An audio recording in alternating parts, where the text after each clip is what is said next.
Nkuko tumaze kubibona, imvune nyinshi zibasira abakozi b'ubwubatsi ntabwo ari impanuka gusa, ahubwo zinaturuka no ku buryo akazi gategurwa no ku mutekano ucungwa. Niyo mpamvu hari ibigo by'umwuga bifasha amakampani kurinda ubuzima bw'abakozi mbere y'uko habaho impanuka cyangwa indwara ziterwa n'akazi.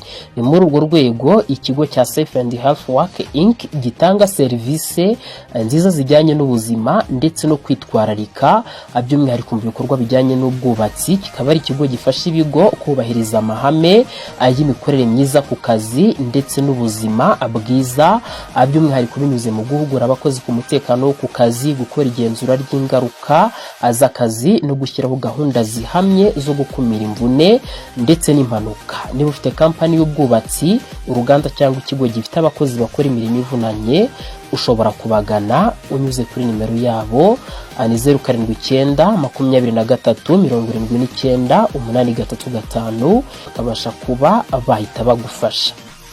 Nyuma rero yuko twumvise byinshi bitandukanye bijyanye n'uburyo ki abantu bashobora kwangirika bari ku kazi, reka turebere hamwe ubundi nk'umwubatsi udukurikiye cyangwa se umuntu ubarizwa ku ishansi udukurikiye, ni nk'iki wakabaye gwitaho mu gihe uri gukora. Muri make tugiye kureba ni gute ugomba kwirinda. Burya hari ibintu byoroshye biba bishobora kugabanya imvune. Icyambere navuga